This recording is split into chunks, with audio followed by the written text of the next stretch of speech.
Sosoknya tidak hanya tercatat dalam sejarah, tapi juga membekas di hati rakyat. Ia adalah seorang proklamator sekaligus wakil presiden pertama Indonesia yang hidupnya menjadi teladan integritas, kesederhanaan, dan cinta pada bangsa. Dialah adalah Bung Hatta. Kami dari kelompok 2B Angkatan 5 Latsar CPNS Mahkamah Agung 2025 kali ini akan membawakan sebuah video role model berakhlak, yaitu Dr. Andes Muhammad Hatta, yang mana beliau merupakan teladan integritas sepanjang masa. Apabila kita sekarang berkumpul di keliling meja bunda. Dedikasi Bung Hatta pada ekonomi kerakyatan yang diwujudkan melalui gagasan tentang koperasi adalah bukti nyata orientasinya pada pelayanan. Beliau percaya bahwa kesejahteraan rakyat adalah tujuan utama negara. Integritas Bung Hatta bukan sekedar cerita tetapi tentang warisan. Sebuah kisah yang terkenal adalah sebuah keinginannya membeli sepatu Belly yang tidak pernah terwujud hingga akhir hayatnya.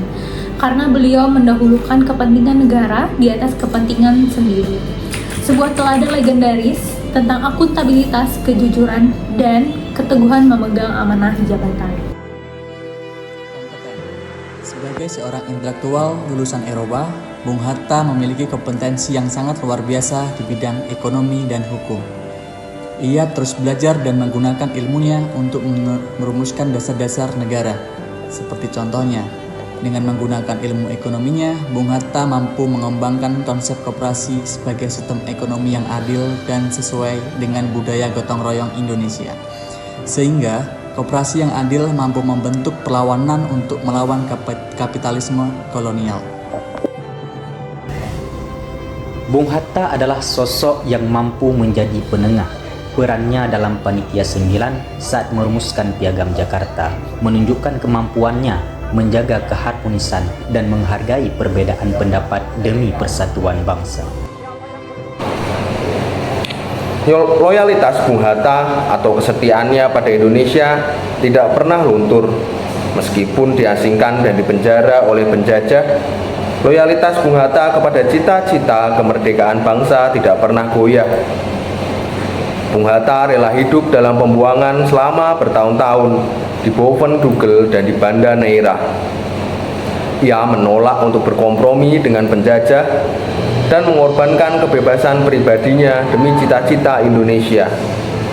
Ini adalah bukti kesetiaan tanpa syarat kepada bangsa jauh sebelum negara itu sendiri resmi berdiri.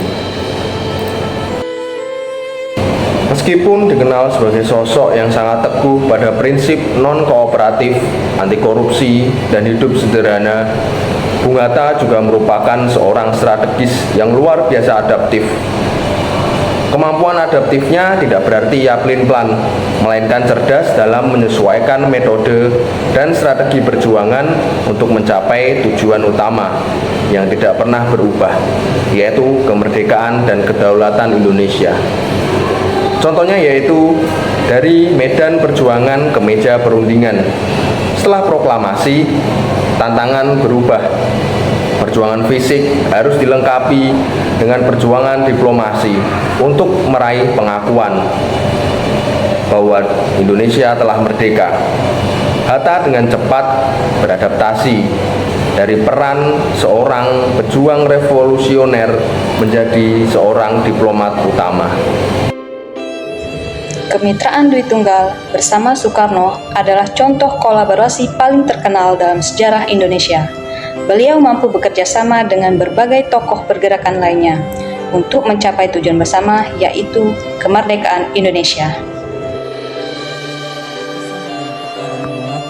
Kita sebagai generasi penerus bangsa Indonesia patut untuk mencontoh dan menjadikan beliau sebagai role model tokoh berakhlak, agar Indonesia memiliki sumber daya manusia yang berkualitas dan berintegritas.